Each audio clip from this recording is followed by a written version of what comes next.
Ved Pranam Mantra. Om Sahana Vavatu Sahano Bhunaktu Saha Viryam Karavavahai Tejasvinavadhitamastu Ma Vidvishavahai. Om Shanti Shanti Shanti. Hari Om. Slowly we are moving towards the last part of Veda. We have been covering this topic of Ved from this small book, Veda Vihangam. Today, the topic will be life during the Vedic period. This section is collection of different mantras, collection of mantras from the four Vedas, and it gives us some idea about how the life was during the Vedic times. Now, there is a very interesting thing that there are moments when we want to know more about our ancestors, how they lived, how they behaved, what they did. There have been many occasions when I met someone, some young boy or young girl, usually young ladies, whose father was with me during school days or college days. And they are so curious to know how their father was during his school days or college days. And the moment you say something good about them, I was very lucky to have excellent company both during my school days and college days. Indeed, I was lucky. And so I truly have only good things to say about them. And even when Darwin said that we have descended from the monkeys, scientists have been trying to find out how the monkeys behave and how the chimpanzees behave, etc., etc. But here we are discussing something extremely serene, extremely pure, extremely sacred. Is the way of life of the Aryan people, maybe 8,000 years ago, or 6,000 years ago, or maybe 10,000 years ago. We don't know when exactly the Vedas were composed, as we have mentioned many times. Swamiji said that these are at least 8 to 10,000 years old. And the modern historians, they try to put it somewhere between 4,000 and 5,000 years. Anyway, that's not our concern, because we are more interested in the spiritual aspect of the Ved.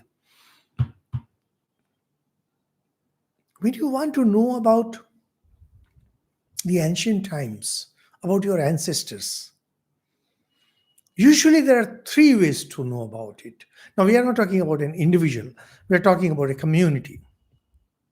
The first one is recorded history. When it comes to recorded history, the best comes from the time of Bhagwan Buddha. And there are pillars, etc. Those who are interested in Indian history, there's a very beautiful book by John Kay. John Kay, his book on Indian history is truly very good. And usually what happens when you read a history book, you find the writer to be extremely biased, either this way or that way. John Kay, he has been pretty neutral. So,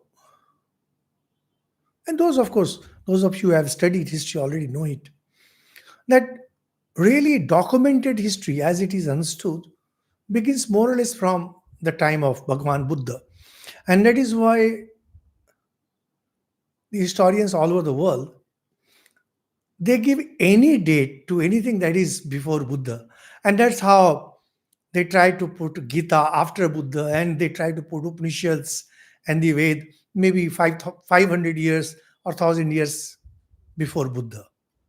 It's pretty silly of them, because Vedic culture is very old, and now more and more discoveries are being made, more and more historians are getting into it. So that's the first, you have a recorded history. And then second, of course, is tradition. Tradition is very interesting. How interesting, I'll tell you. I have mentioned quite a few times a famous book by Alex Haley, The Roots. Alex Haley was a colored person, that means black, who were known as Negroes earlier. Now, of course, these words are not used, they say colored. I mean, after some time, again, they will come up with some new word. That's the problem. After a time, a word becomes taboo, and then a new word is coined. Then that becomes taboo, and then new word comes. It goes on like that. Now, Alex Haley, he was a very scholarly person, and he grew up against many odds. It's a wonderful story, his own life. He wanted to know how his ancestors came from Africa. It's a masterpiece. There is investigative journalism, there is history. There are lots of things are combined in that book. So there was no way to find out about his ancestors. Then he went back to some more colored people, and they found that there was a kind of a tradition, some songs which elderly ladies sang, which was some kind of transformed words. And with the help of those words, which were indicative of the name of the place from where they might have come. Now, Africa is a big continent. So, from that, he started doing research. And then, you know, Europe has given us a wonderful culture that is of keeping the records. They're very good at keeping the records. So the records were there of the ship coming from different parts of Africa to America. And with the help of that, it's a long story. I'm telling you just in a few sentences. With that, he more or less found out the time and period, and then some stories from that period. And then he went to that part of Africa. And then he was surprised to find that there were songs still sung there which talked about how these white people, they are master slave traders. Today they are teaching us lots of things. Nahi? They're talking about equality, they're teaching democracy, they're teaching this and that. But as after they have looted the world to their full. Anyway, who are we to criticize these greats? They are rich, they have the gun. So there also there was a traditional song which talked about how these white poachers, that would be the right word, they came and captured people and took them away in the ship. And with the help of these two stories, one originating here and there, he constructed the whole story. It's amazing. Say, thick book, it's amazing work. That's tradition. And third comes from literature. If you have some kind of literature, whether written or oral again becomes more like tradition. Literature is a wonderful mirror of the society. If you read, if you love reading, read any story, read any novel, and you will know how the people of that period lived.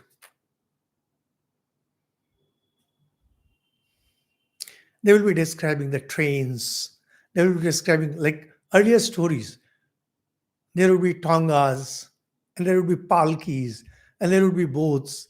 Then there came trains, and nowadays it's more about aeroplane, etc., etc. Many stories in earlier times took place in a bus.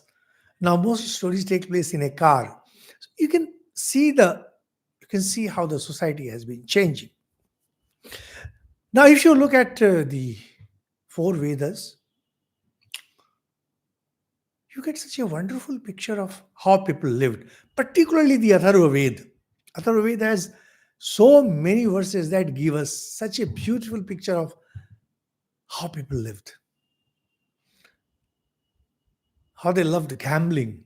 They were addicted to gambling. They wanted to be intoxicated. They wanted good wine. And they wanted the affection of some lady, which they were not getting. And there are mantras for that. And they had different kinds of fevers, this, that, lots of things. So these early Aryans, whose descendants we Hindus are, we get such a wonderful picture from the Veda. And what comes out from it is they loved life. They really loved life. Very often the Westerners criticize Hindu religion as a pessimistic religion that doesn't focus on the present. On the contrary, we focus a lot on the present. It is the Western religions that focus too much on afterlife. So these Aryans, they enjoyed the world and lived a full life. Those of you who have some experience of life, some experience of the world would know that unless you have really experienced the world well, it's very difficult to become spiritual. Once someone asked me, how do you feel becoming a monk at a very young age? Because in Ramakrishna Mission, those who join as monks, they generally join at an early age. I mean, there is an age limit. Well, it gives you tremendous amount of advantage because when you join young, it's so easy to adopt to a way of life. For example, in earlier times, girls in India used to get married at very young age. It had very serious disadvantages, as we now know very well. However, there was a great advantage that they could adopt to the new way of life, that is, where they were married to. And it was easy for them to adjust. But nowadays, when our young ladies are getting married around 30 or maybe even more than that, your life becomes so prejudiced. Your likes and dislikes, they become so calcified that you cannot adjust. So, what we mean to say that when you join as a monk at a very young age, it's very easy.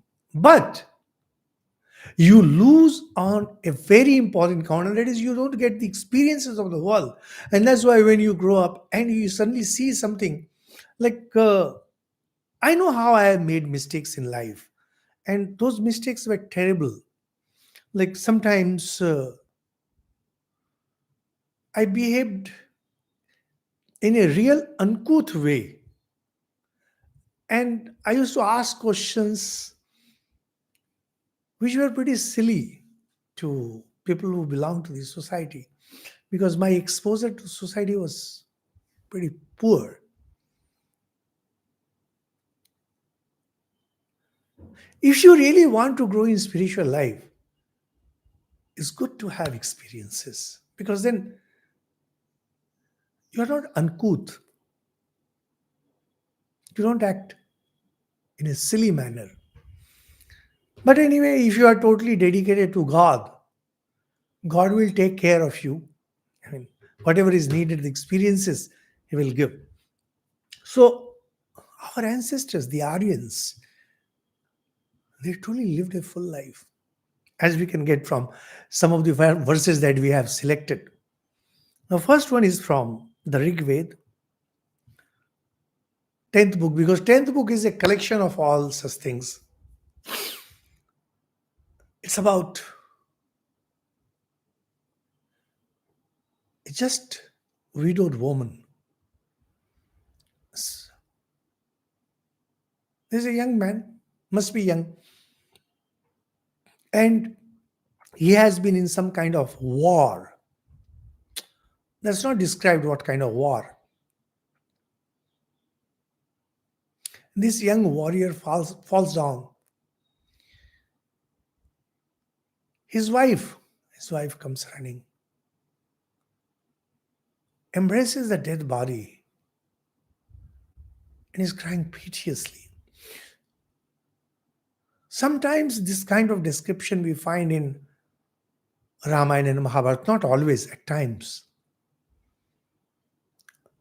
Because see, war in earlier times was more like a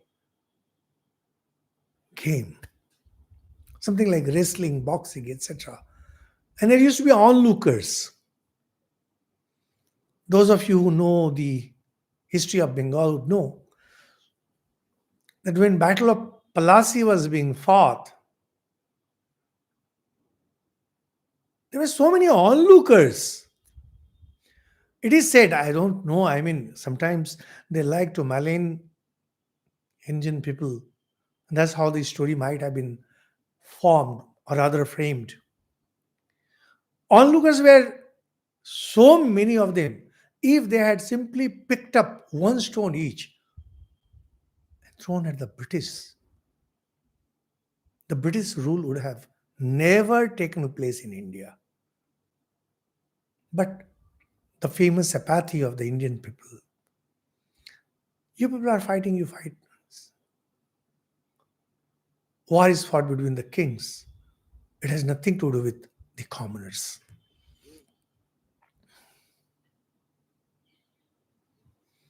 So that lady might have been there, and she goes and embraces the dead body, crying.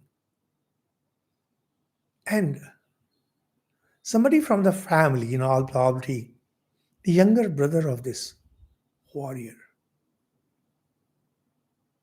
he goes and requests the lady to come back to the world of the living, the world of the living from the world of the dead. Such an important thing because, as we shall see, this is a serious problem with many of us. Like, we feel so sad at the death of our dear ones. And if we are dependent on them, both financially and emotionally, it becomes so difficult for us to adjust without that person.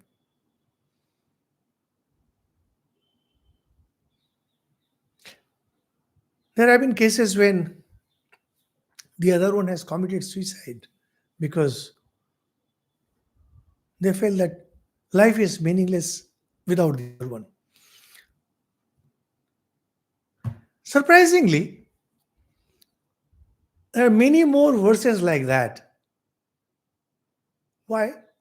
Verses like where life is treated as more important than death. So we find in Rig Veda, the 10th book itself. That means the same thing a little earlier. May those who are living remain separate from the dead. The living may remain separate from the dead.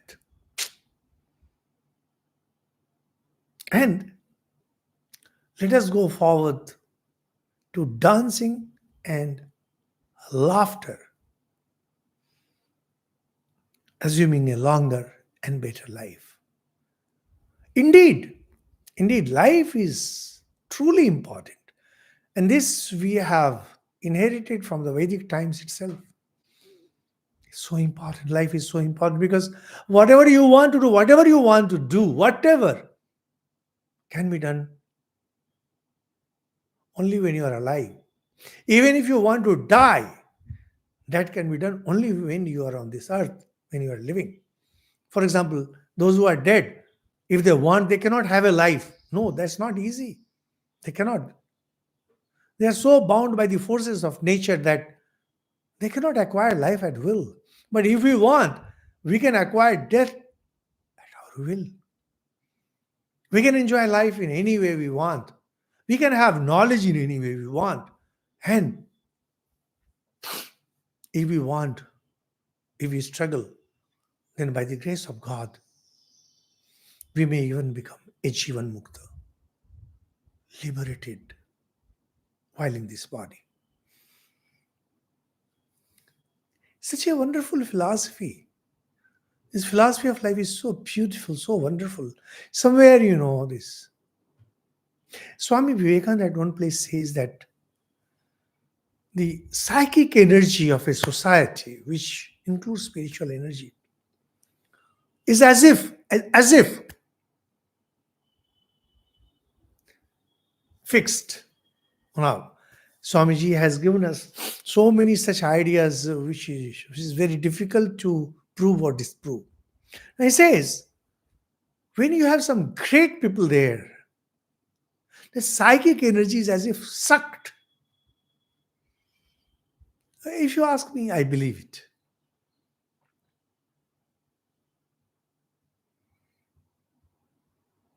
So when you have some really great ones like Sri Rama, Sri Krishna, when you have Buddha, and when you have those great saints, great spiritual beings being born in India every now and then, the energy is sucked. It's something like, if you churn the milk, butter comes up. And if you take the butter out, the quality of milk goes down. If you keep on churning it further, the quality of milk will go down further. Something like that happens. Well, that's what Swamiji says. And maybe he's correct. So the number of sages and saints and great people as far as spirituality is concerned, the number has been so huge that a vacuum has been left in the society, because when the best of the minds go in one particular direction, for example, in today's world, all our very good students are going for computers. So the other one branches of knowledge, they're suffering because they aren't getting enough. The caste system, the earlier Varna system and caste system, it made sure that there was more or less some kind of even distribution throughout the society. So society continued in some way. But now we have that freedom. Because we have freedom, so wherever one feels that there is a better opportunity, there will be a rush. Now, amongst that, for example, these Brahmins, they had the knowledge and they dedicated themselves fully to spirituality, studying the scriptures. So we could not acquire knowledge in many other areas. And worse, the knowledge did not percolate down to the society. But then this is an option. You have some amount of wealth, it can be distributed to all, or with the help of that, someone can be very rich, as happens in a capitalistic society. Udetswa naribhi jiva lokam gatasum etam upa shesa ehi.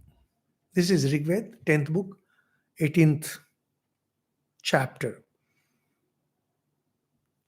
Hasta gravasya didhisho tavedam patyu janitvam abhi sang babhuta. This is old Sanskrit, as I have mentioned many times. When translated, the meaning is very simple and very easy to grasp, very easy to understand. Rise. This younger brother says, rise. Come. Come into the world of life. Oh lady. Nari. The word is nari. Still used. Some words are still used. It gives you such a wonderful feeling that some of these words coined by the sages in the Vedic times continue to be in vogue even today. Rise, come unto the world of life, O lady. Come. He is lifeless. By whose side you lie? Wifehood with this your husband was yours. Wifehood was yours. You were his wife. And you enjoyed that wifehood. Who took your hand and wooed you as a lover. This, this one verse gives us quite a few ideas about life during the Vedic times. As we described, the whole thing is taking place in a battlefield. And the younger brother of the dead soldier is asking his widowed sister-in-law to come back to the world of the living. One thing is very clear from it, that much maligned, the practice of sati was not there. Actually, the practice of sati became pretty prevalent after the Muslims became very powerful in India, because many people didn't want their young daughters to be taken away by these invaders. Secondly, there was the problem of property. Sometimes the family where the girl had become widowed felt that she has to be maintained throughout her life and she will not have any productivity, etc. There are socio-economic reasons. I know many people have said many things. The fact is that once in a while somebody might have committed sati, and maybe that someone invented those things just to add there, or maybe somebody, some lady who was deep in love. Because, for example, when King Dasratha died, there is no mention of any queen committing sati. There is none. So these someone might have done, and then slowly they changed the old sacred books. In Mahabharata also, we just find one particular case of sati when Madri, who was the wife of Pandu, it is said that he committed sati. Maybe she did, maybe she didn't. We have no idea. But it's very clear that it was not prevalent. And definitely not during the period of Ramayana, because we don't find one single lady who was widowed committing suicide. And second very important thing is that when you find that someone is facing death in the family, you have to speak extremely encouraging words.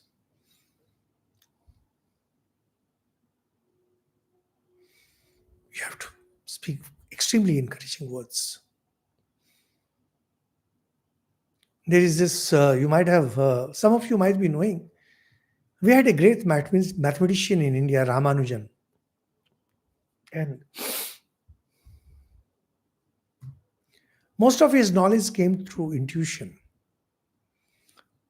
And when his news reached England, he was invited. He was invited there by a great mathematician known as Hardy. Somehow he contracted lungs problem, etc. And when he came back, he didn't live for long. And his wife, she was a simple village lady, and then her mother-in-law kept on blaming this young lady that, look, you have brought the luck of a widow with you, and that's why my son died. And she, this young lady, kept blaming them that it was in their horoscope and you people never let me know, etc., etc. So these problems are there because when someone loses a dear one, We don't know how to behave. And sometimes our own selfishness is attached and we react badly. But that's not how we should behave. We should have encouraging words. We should have encouraging words. And the important word, come he is lifeless, by whose side you lie. It's over. As Jesus said, let the dead bury its dead. It's over. Don't linger there. That's why we have this beautiful concept of Shraddha in the Hindu community.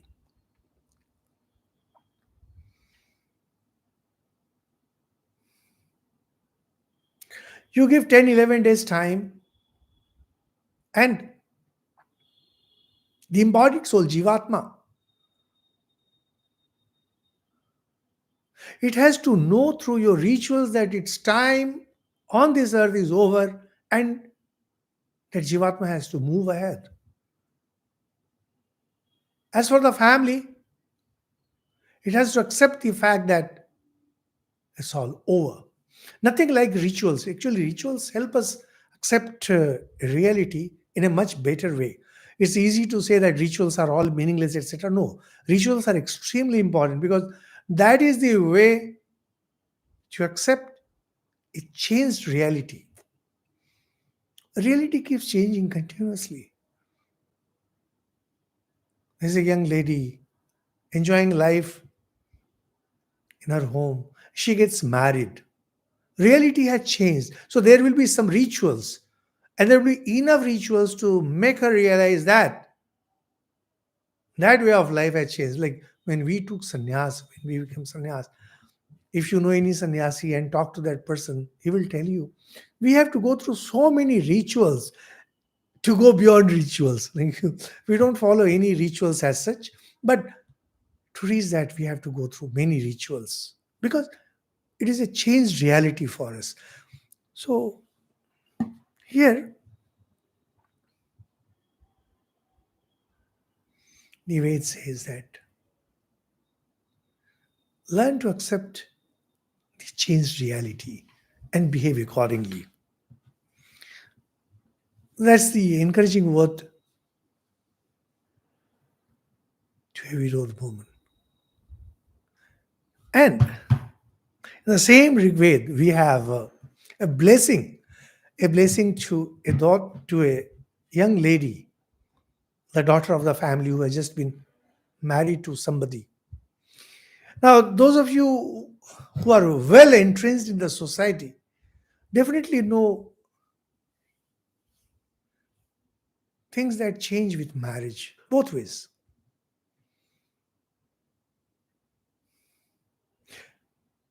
In last 20, 30 years in India, I'm talking about India, I know a bit about India, I don't know about other countries.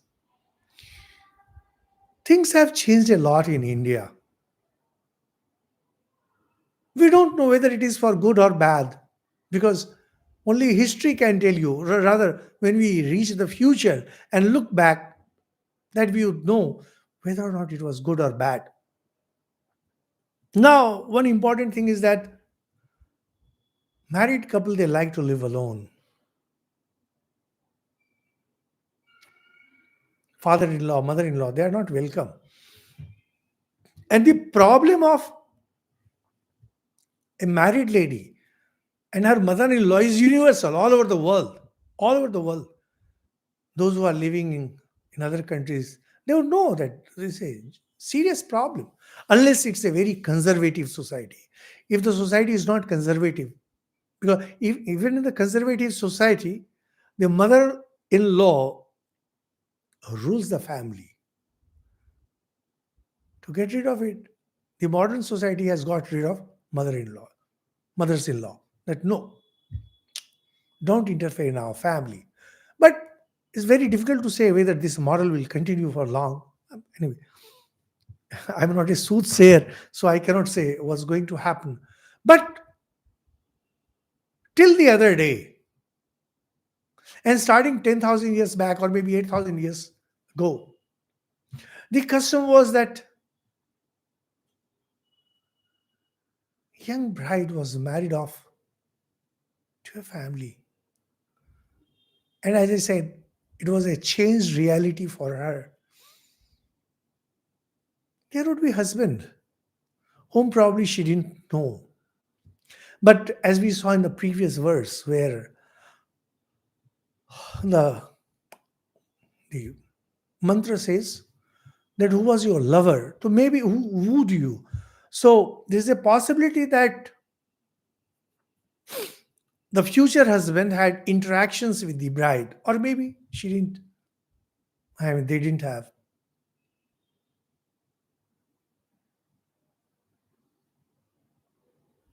Now, this young bride, she is going to absolutely new house.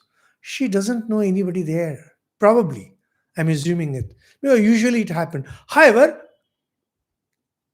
see, in today's time, I was surprised to hear that most marriages are taking place through portals. That means they go to different websites and find out. But in earlier times, when the marriages were conducted, the marriage was between two families and usually between two villages. Marriage meant that entire village was involved, because after all, when the baby was born, he was going to be a very important member of the community. So naturally everyone was involved, and they would be extremely choosy about the village of the bride. Like they would say that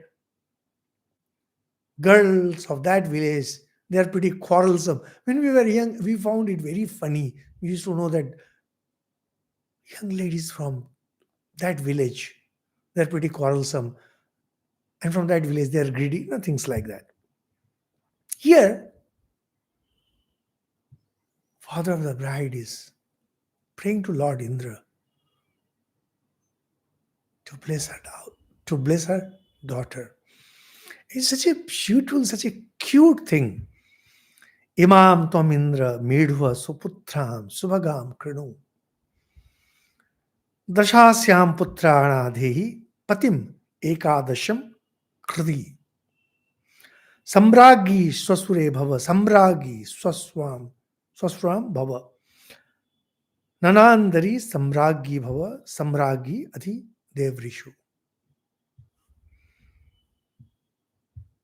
The young bride is going to an unknown family. Her father might be knowing that family. Her relatives might be knowing people of that village. There might have been quite a few young girls who were married off to that village, young people of that village. But as far as she herself is concerned, she doesn't know. Like Holy Mother Sarda Devi, she was married to Sri Ramakrishna from Jairambadi to Kamarpukur. She knew nothing about that family. Totally new, totally unknown.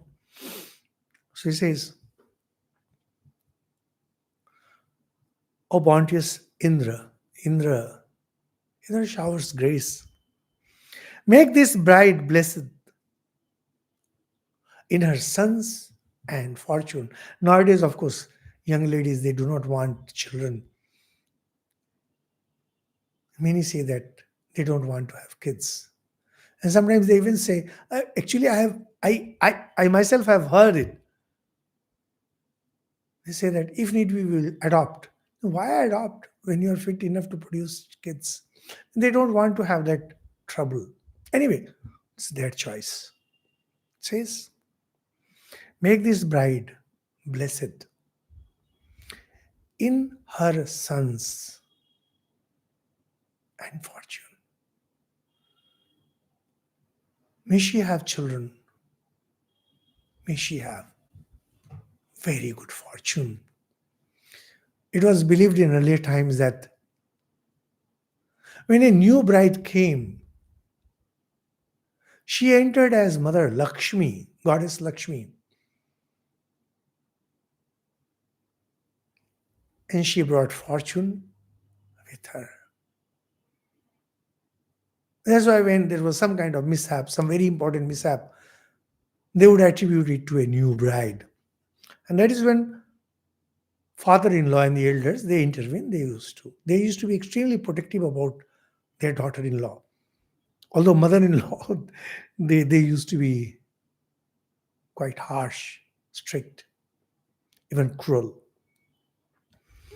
And bless her with 10 sons. Now, if I pray like that for any lady, oh my God, God knows what's going to happen. Even the government will not permit 10 sons. But the population was not much in those days. There were plenty of land. So 10 sons was a good idea. But it must be figurative because we don't find many people are having 10 sons in those days. And make her husband the 11th. Now, this is a very interesting statement because this dash and ekadasha, it might have been used here for the sake of poetry. Dash also represents fullness. 10, 10, this number 10, there's a sense of fullness about it. So that's why they might have used the word 10. 10 sons. And husband, the 11th. That means, says,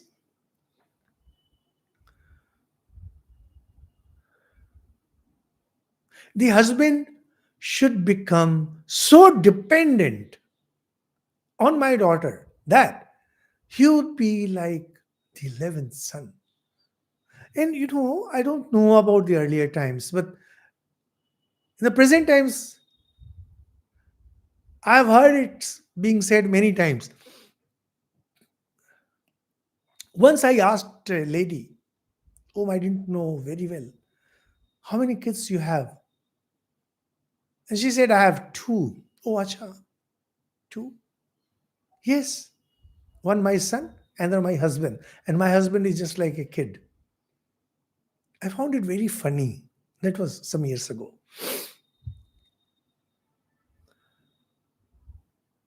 Husband, like a son.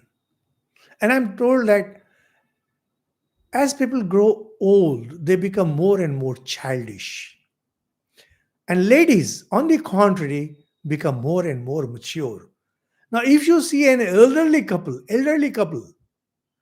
you know that the elderly gentleman is hopelessly dependent on his wife. Because as you grow older, you become childlike. Male members, female become much more mature, much more open, with a complete sense of freedom.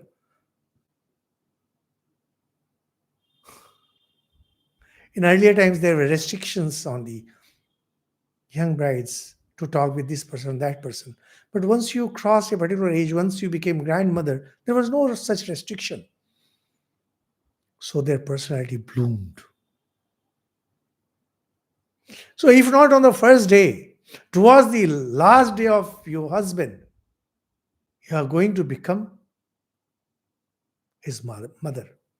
And so blessing is, bless her with 10 sons and make her husband the 11th. That means, may he become so dependent on my daughter that he become like a son. And oh, your husband's father, that is father-in-law, and mother-in-law, may you be the queen. The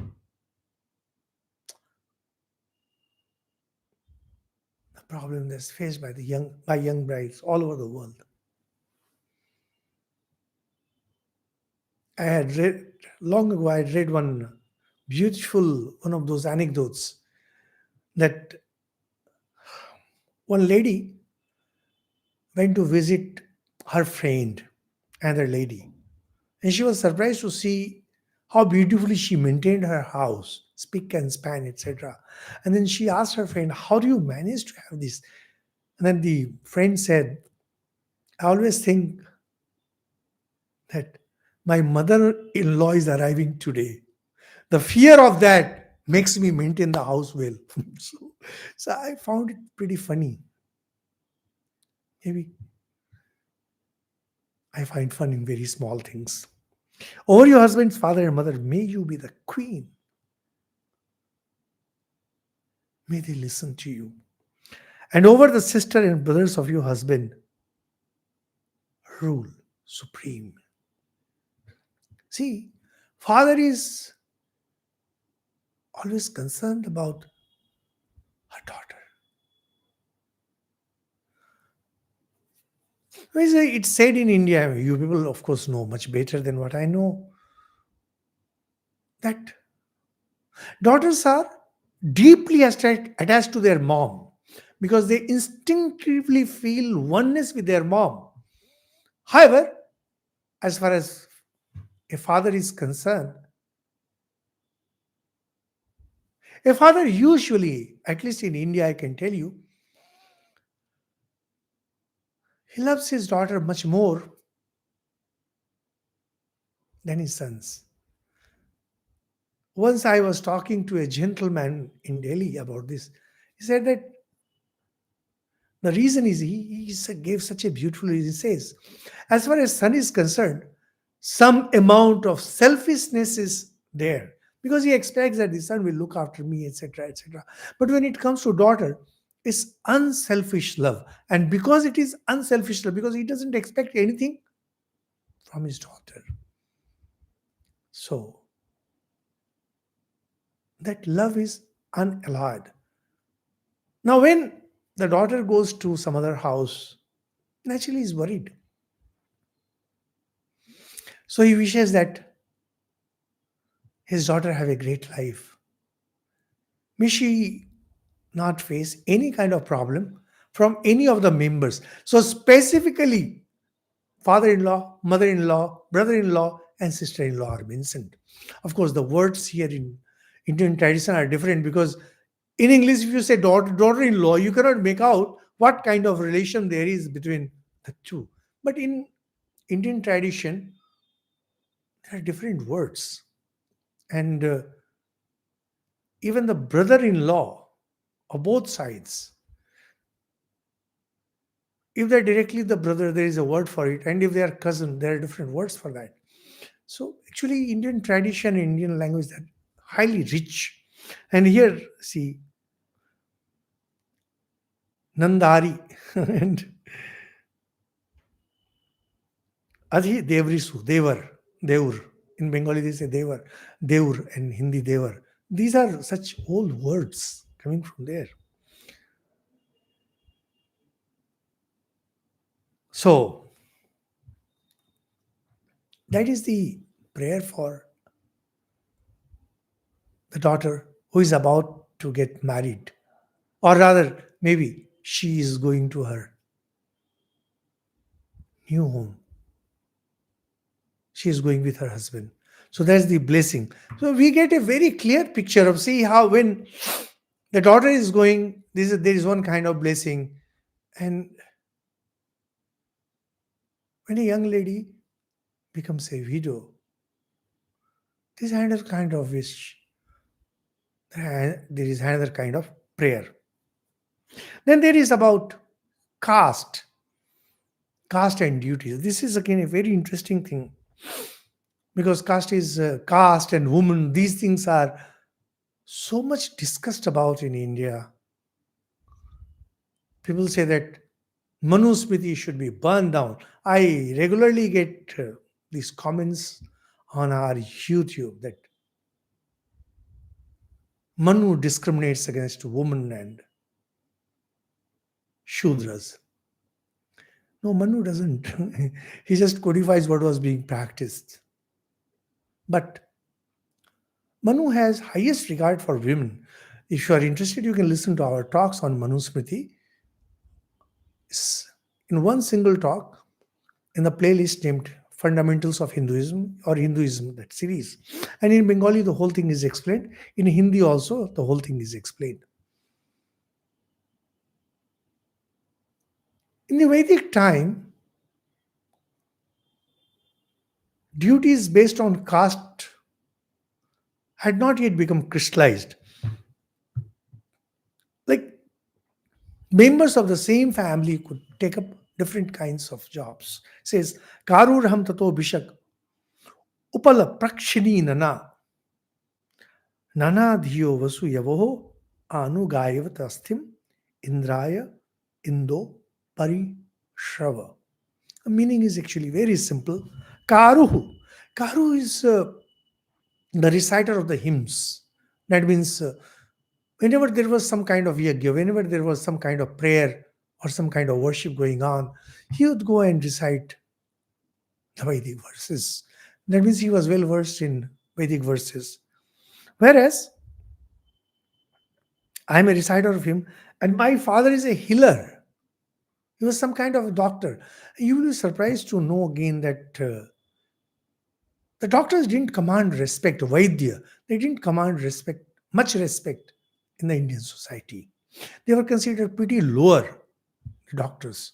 So he says that he's a doctor. Now, nowadays, doctors are highly respected, but not in earlier times. In fact, surgery was mostly performed by the barbers. That's why so many people died, of course. And mother is a grinder of corn. Maybe in her house. Maybe working as one of those working ladies in others' house. Very difficult to say. Upala Prakshini. Upala Prakshini may mean that she worked in the home of others. So there are three different things. Reciter of the Veda, doctor, and a laborer. We remain in the world like cattle in a shed. That means we are living together. Just look at the poetry, the three subjects that we handle today, that we covered today. See the kind of poetry that we have. We live like cattle in a shed. Togetherness. And there is also an amount of poverty. Flow Soma for Indra. So that we remain the world like, having various occupations, desiring wealth. That's a very important thing. So we are working, it says, Karu Ram. We want wealth. We want to earn wealth. And that's why we are engaged in different kinds of activities. O Soma, flow for Indra. So that we may get favors of him. That is Indra. Indra is the bounteous one. May he give us enough wealth so that the different activities that we all are doing, that means reciter of the Vedas, the medical person, and a laborer, may we acquire wealth. So this very clearly shows that the caste system had not yet crystallized. And naturally, people had some amount of freedom. Now, in today's world also in India, we have enough freedom. Maybe we are moving towards the making of a new society. So that also gives us some idea about how our ancestors lived in the Vedic times. And in the next talk, we shall see something about charity, poverty, and affluence, etc. Om Shanti, Shanti, Shanti. Hari Om Tat Sat. Shri Ram Krishna. So we are now coming to an end. So just hold on for some more talks. Thank you.